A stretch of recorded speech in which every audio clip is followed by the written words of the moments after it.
चलिए शिव के गुरु मानो यही रे उमर में बारू नहीं हर में ना गुरु नहीं मन भूत जाई नरक में गुरु नहीं मन भूत जाई नरक में शिव गुरु भेज दिए नरक के घर में बारू नहीं हर में ना गुरु जी भेज दिए नरक के घर में बारू नहीं हर में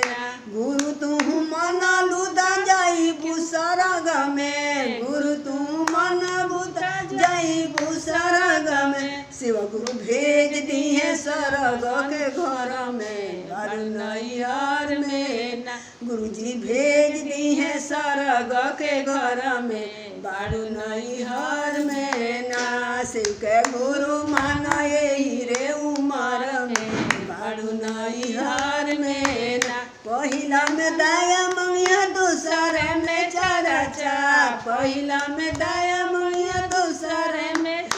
तीसरा में कल पारना मामा बारू नैहर में ना तीसरा में कल पारना मामा बारू नैहर में ना शिव के गुरु मान यही रे उमर में बारू नैहर में ना। प्रेम से बोले शिव गुरु महाराज की जय।